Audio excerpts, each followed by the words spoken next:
Bienvenidos. En la siguiente charla vamos a desarrollar el drenaje venoso del sistema nervioso central. Mi nombre es Fabián Dodaro, soy integrante de la Unidad Académica 3 de Anatomía de la Facultad de Medicina en la Universidad de Buenos Aires y además integrante del equipo de neurocirugía. Los objetivos de esta charla van a ser desarrollar los territorios de drenaje venoso del sistema nervioso y clasificarlos de acuerdo a su grupo de drenaje. Comenzando con el mismo, hay distintas clasificaciones para el drenaje venoso y también para la irrigación en la parte arterial. Las más utilizadas de ellas es esta que les muestro aquí, en drenaje venoso supratentorial, todo lo ubicado superiormente a la tienda del cerebelo, infratentorial o drenaje de la fosa posterior, drenaje venoso de la médula espinal. Bien, comenzamos con el drenaje venoso supratentorial. Antes que nada, recordemos que los grupos venosos del sistema nervioso central son venas que se diferencian de las venas del resto del cuerpo en que carecen de válvulas y además una serie de conductos venosos llamados senos.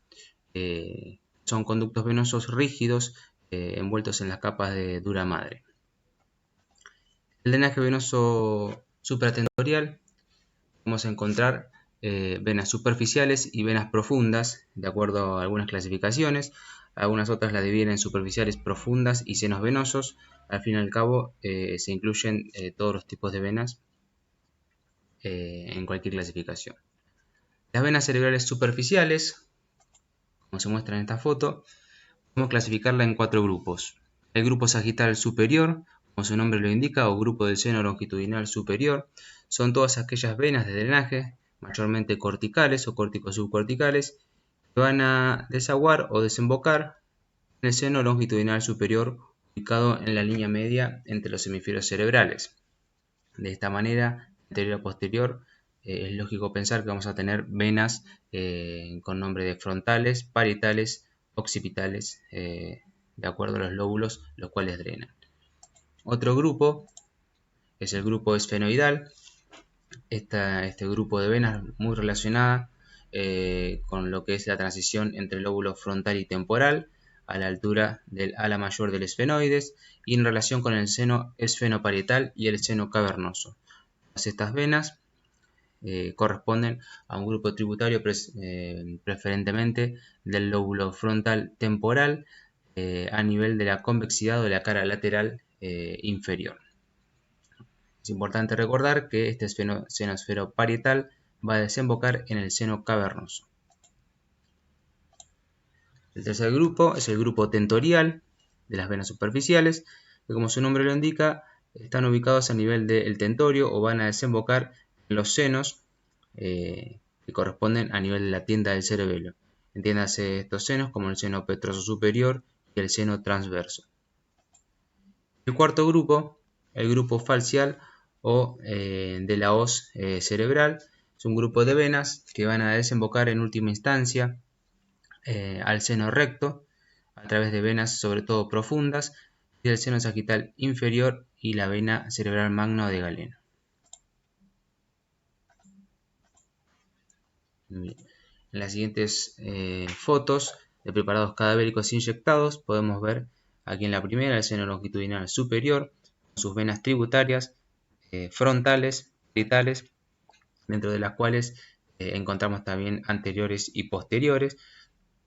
Recordemos o tengamos en cuenta que a nivel del seno sagital superior, sobre todo en el aspecto quirúrgico, es importante tener en cuenta la presencia de granulaciones aracnoideas o las granulaciones de Paccioni, el sitio de absorción del líquido cefalorraquídeo, y que presenta en toda su trayectoria, preferentemente en la mitad posterior, una serie de lagunas venosas importante tener en cuenta a la hora de las incisiones de la dura madre.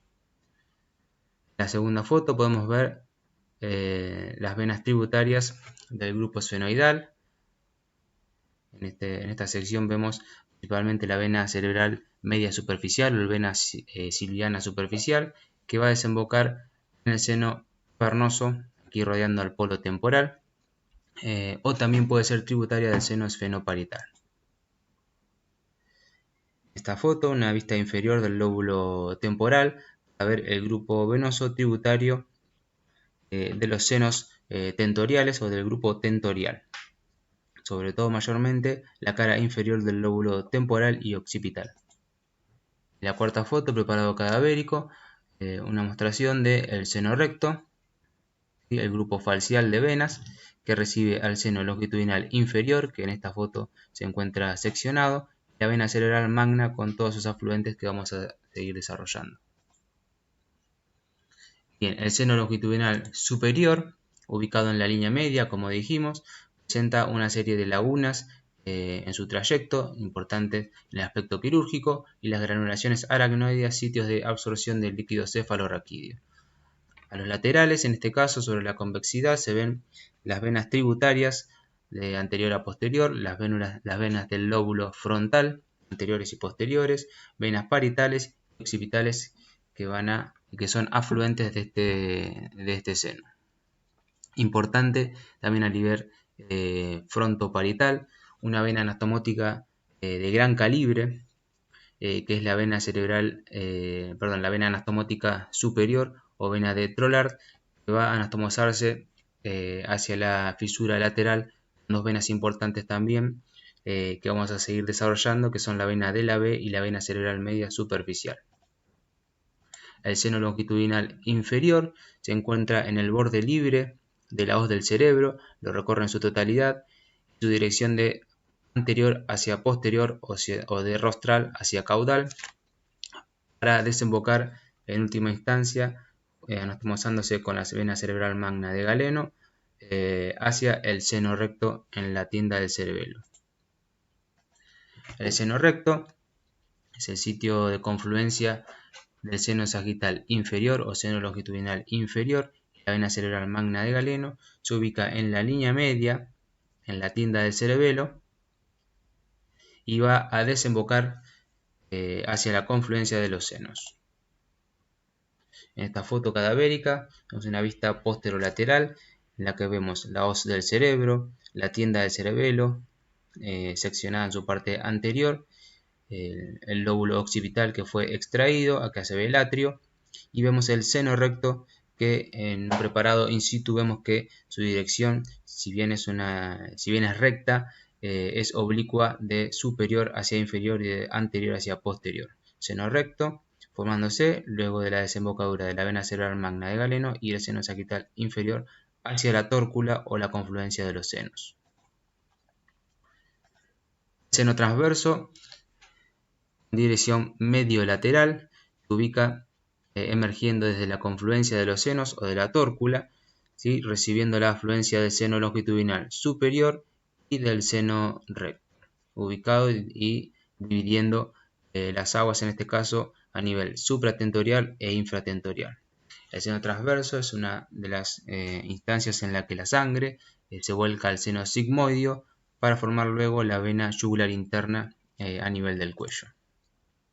En esta foto cadavérica vemos entonces el seno transverso discurriendo por la parte posterior del borde adherente de la tienda del cerebelo, yendo a formar el seno sigmoideo. El seno cavernoso, ubicado a nivel de la región celar, importante por sus relaciones vasculonerviosas. Vemos en la línea media relación importante la hipófisis y el tallo hipofisario, y hacia los laterales y hacia anterior, y describiéndolos de anterior hacia posterior, vemos los nervios ópticos, la arteria carótida supraclinoidea y, más importante aún, la arteria carótida intracavernosa, que en este preparado no se ve, que es la tercera porción de la carótida y discurre dentro del seno cavernoso. Dentro de los pares craneales también podemos escribir el nervio oculomotor en la pared lateral del seno cavernoso, el primer ramo del nervio trigémino o B1 o nervio oftálmico, el segundo ramo del nervio trigémino o B2, nervio maxilar, y algunos incluyen el tercer ramo. Importante tener en cuenta que el sexto par craneal también discurre en el interior del seno cavernoso en relación con la carótida. Los senos cavernosos reciben la afluencia del seno esfenoparietal, como describimos recién en uno de los grupos, algunas venas oftálmicas viniendo desde la órbita. Es importante también describir que recibe la afluencia de la vena cerebral media superficial que discurre por el polo temporal desde la superficie lateral del cerebro y cuya vena a veces desemboca en el mismo seno esfenoparietal. Los senos cavernosos izquierdo y derecho están conectados anterior y posteriormente a la hipófisis por los denominados senos intercavernosos. En esta foto, vista lateral, vemos en el preparado cadavérico las relaciones del seno cavernoso. Vemos la tienda del cerebelo que fue seccionada, dejando solamente el borde adherente, aquí donde muestra la flecha, el borde libre de la tienda del cerebelo, y las relaciones vasculonerviosas. El nervio oculomotor, acá lo vamos atravesando, el nervio troclear o cuarto par craneal, y el ganglio trigeminal con su ramo oftálmico, su ramo maxilar, su ramo mandibular. Lo que vemos aquí es la arteria carótida supraclinoidea en su etapa prebifurcación para dar las ramas cerebral anterior y cerebral media. En esta foto, también cadavérica, vemos las relaciones del seno cavernoso en la línea media de la hipófisis y el tercer par craneal izquierdo, tercer par craneal derecho y hacia posterior los elementos de la fosa posterior. El seno petroso superior, la vena anastomótica, comunica el seno cavernoso con la terminación del seno transverso para desembocar en el seno sigmoideo. Es importante recordar que discurre por el borde posterior superior del peñasco, que tiene también relaciones vasculonerviosas importantes. El seno esfenoparietal, ya lo nombramos, discurre por el borde posterior del ala mayor del esfenoides y va a desembocar en última instancia en el seno cavernoso y tiene como afluencia en muchas oportunidades la vena cerebral media superficial. En esta foto mismo preparado cadavérico vemos el borde posterior del ala mayor del esfenoides, en cuya ubicación estaría el seno esfenoparietal dirigiéndose al seno cavernoso. Bien, como nombramos hoy, en la convexidad del cerebro, en la superficie dorsolateral del cerebro, tenemos tres venas importantes, aparte de todas las tributarias de cada uno de los senos. Hay tres venas de mayor calibre importantes, que son la primera, la vena anatomótica superior o vena de Trollard, está en esta imagen de preparado cadavérico, como tiene estrecha relación con la circunvolución pre y postcentral y que puede presentar diversas variaciones como hipoplasia o bifurcación, trifurcación, etc. Esta vena anatomótica superior se dirige de medial hacia lateral, comunicando el seno longitudinal superior y anastomosándolo a nivel del surco o de la cisura lateral de Silvio con estas dos venas que mostramos acá, son la vena anastomótica inferior o vena de la B, que se va a dirigir hacia el seno transverso, tributaria del seno transverso, y la vena cerebral media superficial, discurriendo de posterior hacia anterior, va a seguir por la cisura lateral, rodeando el polo temporal y dirigiéndose hacia el seno cavernoso. Entonces, lo que es el drenaje venoso cortical, podemos resumirlo en estas tres imágenes. Todo lo que son las venas del lóbulo frontal, parietal y occipital a nivel de la convexidad alta superior van a ser tributarias del seno longitudinal superior junto con las venas de la superficie medial cada uno de los respectivos lóbulos nombrados. En esta vista medial vemos todas aquellas venas relacionadas en la línea media y cerca del cuerpo calloso, hacia posterior, tributarias del seno longitudinal inferior, en última instancia del seno recto. Bien, a nivel de la cara inferior del lóbulo temporal y occipital, las venas dirigiéndose hacia lateral y siendo tributarias del seno transverso y los senos ubicados a nivel del tentorio, se ve en esta imagen. Por último, esta vista inferior, el que vemos, lóbulo temporal occipital, sus venas tributarias hacia la tienda del cerebelo, al seno transverso, la parte del polo temporal, las venas tributarias del seno esfenoparietal y el seno cavernoso. Dentro de lo que es el drenaje venoso profundo, podemos dividirlo en dos: el grupo ventricular y el grupo cisternal. Como el nombre lo indica, el grupo ventricular se va a encargar del drenaje venoso de todas las estructuras que forman parte de las paredes de ventrículos laterales y tercer ventrículo, y el grupo cisternal va a recoger todas aquellas tributarias, haciendo desembocarlas en las venas que rodean al mesencéfalo, en la cisterna ambies y en la hendidura cerebral de Billat o hendidura cerebral transversa. Comenzamos con el grupo ventricular. Recordemos que los ventrículos laterales están divididos en varias porciones: el asta frontal, el cuerpo, el atrio, el asta temporal y el asta occipital. Dentro de lo que es el asta frontal, aquí delimitada, tenemos una serie de venas tributarias que van a dirigirse hacia el foramen de Monro para unirse con la vena tálamo striada y la vena coroidea superior. Las venas del asta frontal son la vena septal anterior, corriendo por el septum pellucidum, y la vena caudada anterior, también rodeando lo que es la cabeza del núcleo caudado, y todas convergiendo hacia el foramen interventricular o foramen de Monro. En esta segunda foto podemos ver en un preparado cadavérico también el foramen de Monro y las venas tributarias yendo hacia el foramen interventricular.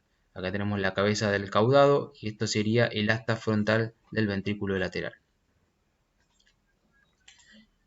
Respecto al cuerpo del ventrículo lateral, tenemos dos venas importantes.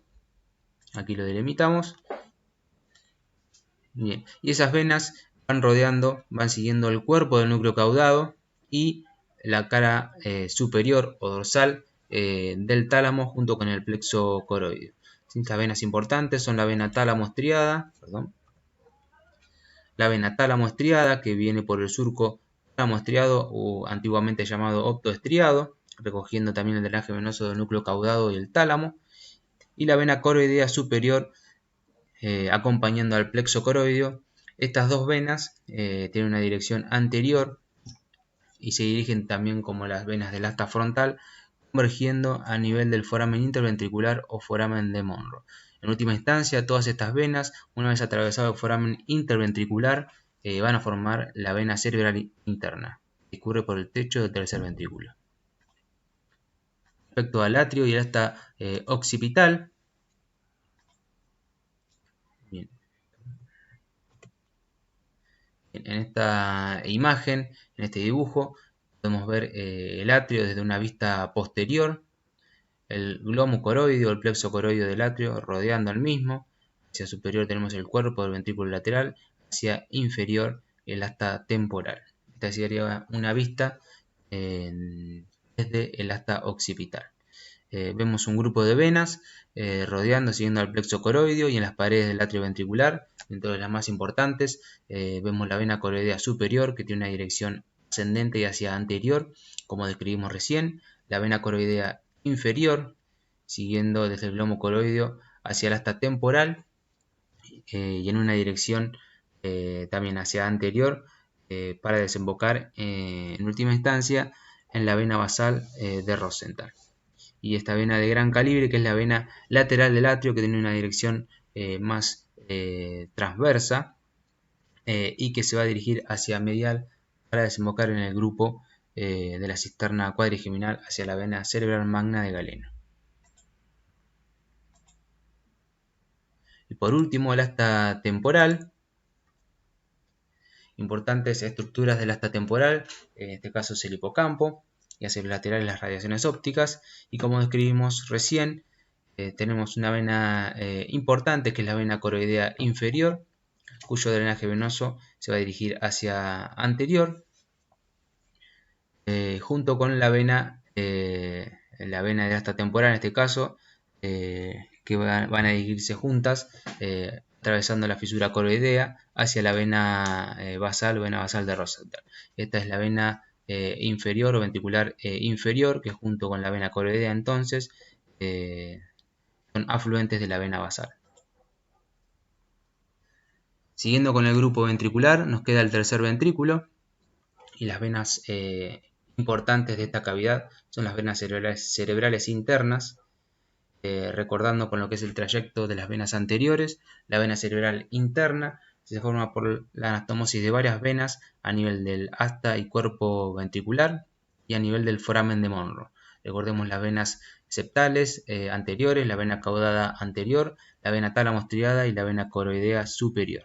Una vez formada la vena cerebral interna en el techo del tercer ventrículo, tiene una dirección antero-posterior, siempre siguiendo el techo y el plexo coroideo del tercer ventrículo, hacia posterior para emerger por el receso suprapineal hacia la cisterna cuadrigeminal para anastomosarse con un grupo de venas importantes también, como lo son la vena basal de Rosenthal o la vena darmiana superior y calcarina, para formar vena cerebral magna y desembocar en el seno recto.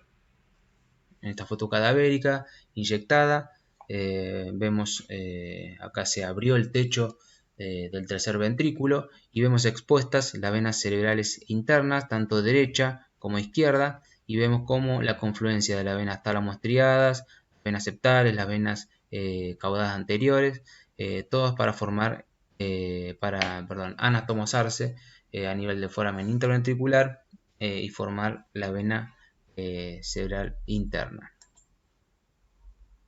Dentro del grupo cisternal tenemos tres grupos que son los pertenecientes a la región incisural anterior, media y posterior, refiriéndonos como región incisural todo lo que rodea al mesencéfalo, en lo que es la región de la hendidura cerebral transversa o cisura transversa del cerebro o hendidura de Villard.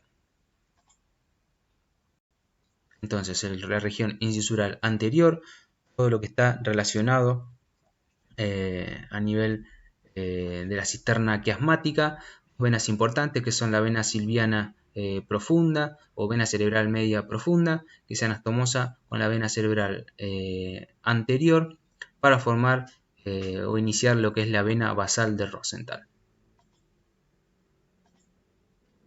Hacia posterior, esta vena basal rodea los pedúnculos cerebrales, siempre siguiendo la cisterna ambiens y recibiendo afluentes como lo son la vena ventricular inferior en su trayecto y dirigiéndose hacia posterior en la región incisural media para anastomosarse y formar la vena de Galeno en la región posterior. Acá vemos una vista lateral de la vena basal de Rosenthal y recibiendo como afluente la vena ventricular inferior. En la región incisural posterior o región de la cisterna cuadrigeminal tenemos un grupo venoso importante que se forma por la anastomosis de varias venas. Entonces, en esta segunda foto, una vista posterior y lateral de la cisterna cuadrigeminal, vemos en este caso la tienda del cerebelo, la hoz y la tienda del cerebelo, la vena basal de Rosenthal derecha, la vena cerebral interna y cómo van a anastomosarse para formar la vena cerebral magna y desembocar en el seno recto. En la tercera foto tenemos una vista posterior de la vena cerebral magna en esta parte superior y como vemos acá una encrucijada bastante importante de venas que se unen para formar la vena de Galeno. ¿Sí? Recordemos entonces la vena basal de Rosenthal, las venas cerebrales internas, venas calcarinas y las venas que provienen del atrio se anastomosan para llegar al seno recto a través de la vena cerebral magna.